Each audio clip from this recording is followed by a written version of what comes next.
चलिए अब अनार वनार क्या जरा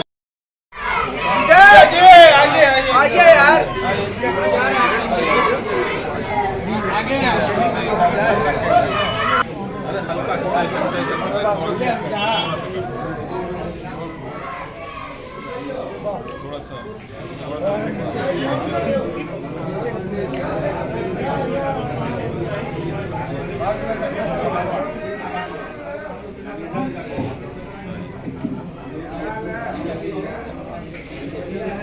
दो लोग एक साथ खिलाएंगे आपस में दूसरे को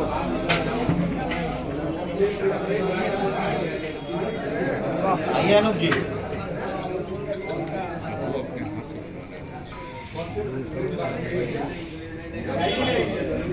चलिए अब अनार लगाइए फटाफट सब में लगा तो भैया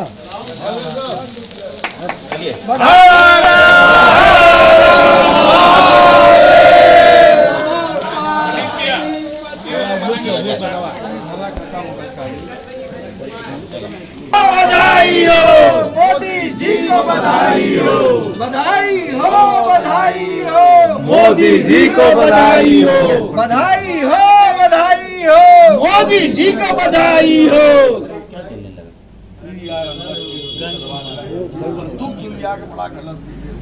इधर आइए, सैकड़ा में सैकड़ा वालों को रखा जाएगा ना।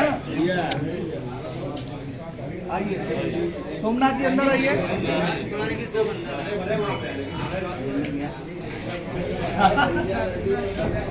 आदित्य जी आइए आगे।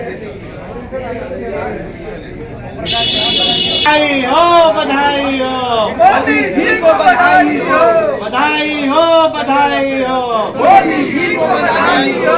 भारत माता की जय, भारत माता की जय, वंदे मातरम, वंदे मातरम, वंदे मातरम। अशोक जी, नगर निगम चुनाव में अब बस कुछ ही समय बाकी है। ऐसे में जिस तरह से बागी प्रत्याशी निर्दलीय के रूप में चुनौती दे रहे हैं, क्या कहेंगे? देखिए, कोई लड़ाई नहीं है, क्योंकि स्वच्छता की बात तो सभी करते थे, लेकिन किसी प्रधानमंत्री ने झाड़ू नहीं उठाया। जब पीएम ने झाड़ू उठाया तो सीएम ने झाड़ू उठाया, फिर डीएम ने झाड़ू उठाया और मोहल्ला साफ होने लगा। दो बार झाड़ू लगता है, फॉगिंग होती है। और सबसे बड़ी बात है, 2.5 करोड़ शौचालय हमने बनाया पूरे प्रदेश में। आज शौचालय कोई हिंदुस्तान प्रदेश में, उत्तर प्रदेश में कोई खुले में शौच नहीं जाता। जो भाजपा से जीते थे, भाजपा के सिटिंग पार्षद थे, लेकिन टिकट न मिलने से नाराज होकर ठीक है, सबसे बड़ी बात थी वो भाजपा से पार्षद थे ना, उनको टिकट दिया गया था ना, तो हमेशा किसी की बपौती नहीं होती। मेरा ये कहना है, जो पारदर्शिता के आधार पर टिकट मिलता है, जो अच्छे उम्मीदवार हैं उनको टिकट मिलता है। जब वो पाए रहे होंगे तब भी कोई नाराज हुआ होगा। मेरा ये मानना है, ये जमहूरी निज़ाम है, लोकतंत्र है, जनता जिसके साथ है, सत्ता उसके हाथ। क्या लगता है कल वाराणसी में 36 लोगों पर कार्रवाई हुई है? निश्चित तौर पे जो बागी थे उनके खिलाफ कार्रवाई होगी। और मेरा ये मानना है, भारतीय जनता पार्टी, मोदी अगर पूरे देश विश्व में बजा रहे हैं डंका, तो हम भी यहाँ डंका बजाएंगे नरेंद्र मोदी जी का, इसमें कोई दो राय नहीं। और कार्रवाई की संभावना है? नहीं, कोई कार्रवाई निलंबन हो गया तो फिर कार्रवाई का मतलब है जब पार्टी में हम नहीं है तो कहीं से भी लड़े। मैं भारतीय जनता पार्टी काशी क्षेत्र उपाध्यक्ष पिछड़ा वर्ग मोर्चा अनूप जायसवाल। आज हम सब ने यहाँ माननीय मोदी जी के 100वें मन की बात संस्करण का आयोजन किया है। और जानते हैं, हमारे देश में लोकप्रिय खेल क्रिकेट है, और क्रिकेट में जब शतक पूरा होता है तो खिलाड़ियों का उत्साह और दर्शकों का उत्साह दुगना और चरम पर होता है। तो उसी उत्साह के साथ साथ आज हम सब माननीय मोदी जी के 100वें संस्करण का आयोजन यहाँ किए, क्योंकि मुझे ये सौभाग्य भी प्राप्त है कि मैं पहले संस्करण से निरंतर इस शहर में 100वें संस्करण तक का आयोजन करने का सौभाग्य प्राप्त हुआ है। और माननीय मोदी जी ने, ये देश के पहले ऐसे प्रधानमंत्री हैं जिन्होंने मन की बात संवाद के कार्यक्रम से देश में एक अलग तरह की अलग जगाने का काम किया है। ये निरंतर कभी स्वच्छता के लिए, कभी योग के लिए, कभी देश में शौचालय के लिए, अनेकों ऐसे विषय पर देश को जागरूक करने का काम करते हैं, जिससे एक छोटी छोटी बातों से देश अपने इस प्रधानमंत्री को सुनता है और उसके बारे में जागरूक होता है। अगर माननीय मोदी जी योग के लिए कहते हैं तो पूरा दुनिया उसको अपनाने का काम करती है और निरोग बनने की ओर कदम बढ़ाती है। तो ऐसे यशस्वी प्रधानमंत्री जी के 100वें संस्करण के आयोजन पर हम काशीवासी उनको बधाई देते हैं, हृदय से आभार व्यक्त करते हैं कि इस कार्यक्रम की निरंतरता बनी रहे, हम सबकी सहभागिता निरंतर इसमें चलती रहे। बाबा विश्वनाथ माँ गंगा से यही प्रार्थना है। सभी एपिसोड में मुख्य रूप से खास तौर पे आपने क्या किया? हमने 100वें एपिसोड में हम कार्यकर्ताओं का माननीय मोदी जी को शतक पूरा करते यहाँ दर्शाया गया है। उनके लिए हमने केक काटा है रेडियो का स्वरूप बना करके, क्योंकि ये आकाशवाणी से इसके प्रसारण का निरंतरता बनी रहती है। उसके प्रतीक स्वरूप हमने रेडियो का केक काटा है और माननीय मोदी जी बैट्समैन के रूप में यहाँ शतक मारते हुए दिखाई दे रहे हैं। देखिए, प्रधानमंत्री नरेंद्र मोदी जी और बनारस के यशस्वी सांसद मोदी जी जो यहाँ के जनसेवक हैं, उनके मन की बात का 100वां एपिसोड आज प्रसारित हुआ।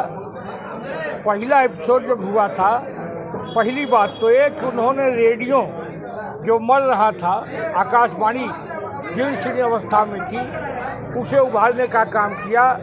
उसके बाद उन्होंने पहले एपिसोड में कहा था कि खादी के कपड़े को लोगों को अपना आदर्श बनाना चाहिए, खादी वस्त्र नहीं विचार है। उस समय खादी आश्रम बंद हो रहे थे, आज खादी आश्रम, खादी एक फैशन के रूप में उभर गई और फायदे में है। मेरा ये मानना है 100 एपिसोड में कम से कम 1 करोड़ नौजवानों ने उनसे प्रेरणा लेके अपना अपना रोजगार लगाया।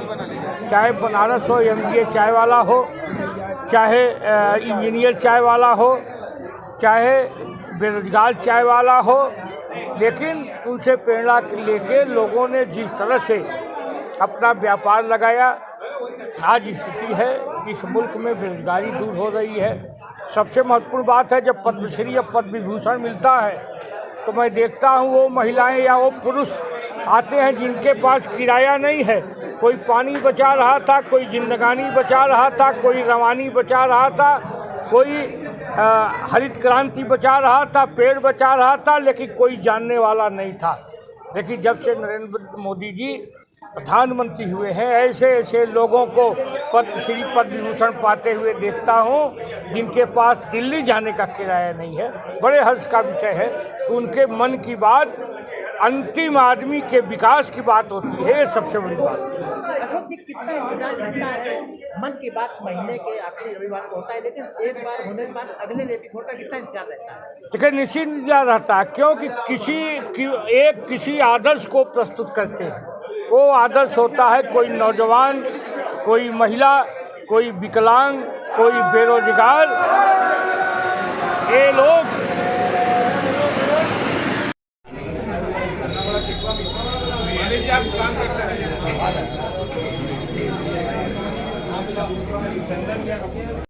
भावनाओं में बह गया और खुद को फिर संभाल भी लिया।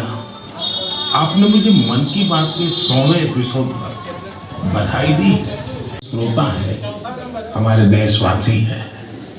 मन की बात कोटि कोटि भारतीयों के मन की बात है, उनकी भावनाओं का। विजयादशमी यानी बुराई पर अच्छाई की जीत का पर्व। मन की बात भी देशवासियों की अच्छाइयों का, सकारात्मकता का एक अनोखा पर्व बन गया है। एक ऐसा पर्व जो हर महीने आता है, जिसका इंतजार हम सभी को होता है। हम इसमें पॉजिटिविटी को सेलिब्रेट करते हैं। हम इसमें हर बार देशवासियों की नई सफलताओं का विस्तार मन की बात में पूरे देश की, या फिर अमृत सरोवर की बात, मन की बात जिस विषय से जुड़ा वो जन आंदोलन बन गया और आप लोगों ने बना दिया। जब मैंने तत्कालीन अमेरिकी राष्ट्रपति बराक ओबामा के साथ साझा मन की बात की थी, तो इसकी चर्चा पूरे विश्व में हुई थी। साथियों, मन की बात मेरे लिए तो दूसरों के गुणों की पूजा करने की तरह ही रहा है।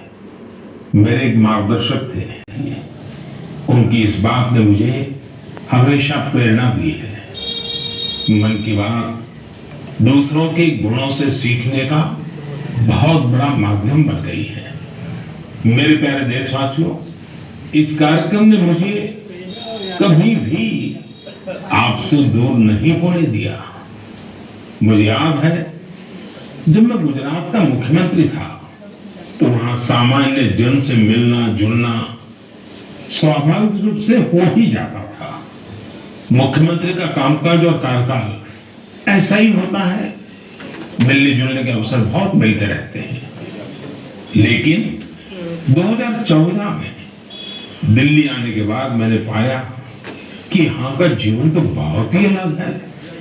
काम का स्वरूप अलग, दायित्व अलग, स्थितियां परिस्थितियों के बंधन, सुरक्षा का तामझाम, समय की सीमा,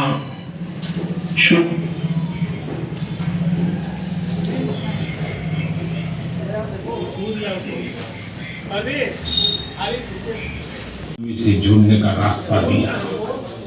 पदभार और प्रोटोकॉल व्यवस्था तक ही सीमित रहा और जनभाव कोटि कोटि जनों के साथ मेरे भाव विश्व का अटूट अंग बन गया। हर महीने मैं देश के लोगों के हजारों संदेशों को पढ़ता हूँ। पूजा करने जाते हैं तो प्रसाद की थाप लाते हैं। अहम से वयम की यात्रा है। यह तो मैं नहीं तू ही इसकी संस्कार साधना है। अब कल्पना करिए, मेरा कोई देशवासी 40-40 साल से निर्जन पहाड़ी और बंजर जमीन पर पेड़ लगा रहा है। कितने ही लोग 30-30 साल से जल संरक्षण के लिए बावड़ियां और तालाब बना रहे हैं, उसकी साफ सफाई कर रहे हैं। कोई 25-30 साल से निर्धन बच्चों को पढ़ा रहा है, कोई गरीबों की इलाज में मदद कर रहा है। कितनी ही बार मन की बात में इनका जिक्र करते हुए मैं भावुक हो गया हूं। आकाशवाणी के साथियों को कितनी बार इसे फिर से रिकॉर्ड करना पड़ा है। आज पिछला कितना ही कुछ आंखों के सामने आए जा रहा है। देशवासियों के इन प्रयासों ने मुझे लगातार खुद को खपाने की प्रेरणा दी है। साथियों, मन की बात में जिन लोगों का हम जिक्र करते हैं वे सब हमारे हीरोज हैं, जिन्होंने इस कार्यक्रम को जीवंत बनाया है। आज जब हम 100वें एपिसोड के पड़ाव पर पहुंचे हैं तो मेरी ये भी इच्छा है कि हम एक बार फिर इन सारे हीरो के पास जाकर उनकी यात्रा के बारे में जाने। आज हम कुछ साथियों से बात भी करने की कोशिश करेंगे। मेरे साथ जुड़ रहे हैं हरियाणा के भाई सुनील जगलान जी। सुनील जगलान जी का मेरे मन पर इतना प्रभाव इसलिए पड़ा क्योंकि हरियाणा में जेंडर रेशियो पर काफी चर्चा होती थी और मैंने भी बेटी बचाओ बेटी पढ़ाओ का अभियान हरियाणा से ही शुरू किया और इसी बीच से कुछ गप मार लेते हैं। रही है और आपकी बड़ी प्रशंसक है। आपकी उन्होंने आपके लिए थैंक यू प्राइम मिनिस्टर करके अपनी क्लासमेट जो है लेटर भी लिखवाए थे असल में। वाह वाह वाह। अच्छा बिटिया को आप मेरा और मन की बात के श्रोताओं का खूब सारा आशीर्वाद दीजिए। बहुत बहुत शुक्रिया जी, आपकी वजह से देश की बेटियों के चेहरे पे लगातार मुस्कान बढ़ रही है। बहुत बहुत धन्यवाद जी शुक्रिया। साथियों, मुझे इस बात का बहुत संतोष है कि मन की बात में हमने देश की नारी शक्ति है तो उसकी खूब प्रशंसा हुई है। जैसे हमने छत्तीसगढ़ के देव गांव की महिलाओं की चर्चा की थी। ये महिलाएं स्वयं सहायता समूहों के जरिए गांव के चौराहों, सड़कों और मंदिरों की सफाई के लिए अभियान चलाते हैं। ऐसे ही उनके प्रयासों को सामने लाने का मंच बना है। साथियों, अब हमारे साथ फोन लाइन पर एक और सज्जन मौजूद है। इनका नाम है मंजूर अहमद। मन की बात में जम्मू कश्मीर की पेंसिल स्लेट्स के बारे में बताते हुए मंजूर अहमद जी का जिक्र हुआ था। मंजूर जी कैसे हैं आप? थैंक यू सर, बड़े अच्छे से है सर। मन की बात के 100वें एपिसोड में आपसे बात करके मुझे बहुत अच्छा लग रहा है। रोजगार मिलता होगा? अभी मेरे पास 200 प्लस है। अरे वाह मुझे बहुत खुशी हुई। जी सर, जी सर। अभी 1-2 महीने में अभी मैं इसको एक्सपांड कर रहा हूँ और 200 लोगों को रोजगार बढ़ जाएगा सर। वाह वाह वाह। और 200 से ज्यादा लोगों को रोजगार दे रहे हैं। दोनों कम पड़ रहे हैं, लेकिन मुझे विश्वास है कि आप सब मेरे भावों को समझेंगे, मेरी भावनाओं को समझेंगे। आपके परिवार के एक सदस्य के रूप में मन की बात के सहारे आपके बीच में रहा हूं, आपके बीच में रहूंगा। अगले महीने हम एक बार फिर मिलेंगे, फिर से नए विषयों और नई जानकारियों के साथ देशवासियों की सफलताओं को सेलिब्रेट करेंगे। तब तक के लिए मुझे विदा दीजिए और अपना और अपनों का खूब ख्याल रखिए। बहुत बहुत धन्यवाद। नमस्कार।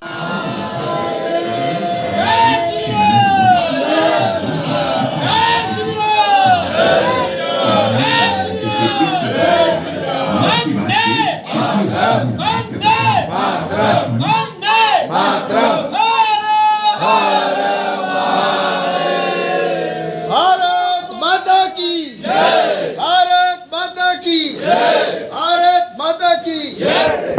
जो भी मीडिया के बंधु बाहर हैं, आग्रह है कि बच्चा अंदर आ जाए। चलिए हाथ लगाइए विजय जी, सब लोग हाथ लगाइए।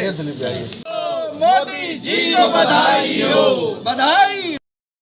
आगे बड़ा गलत अरविंद भैया इधर आइए, एक आपके साथ भी हो जाए। फोटो ले लो यार, थोड़ा फैलिए, थोड़ा वाइड होइए। तब तो भैया सैकड़ा में सैकड़ा वालन को रखा जाए।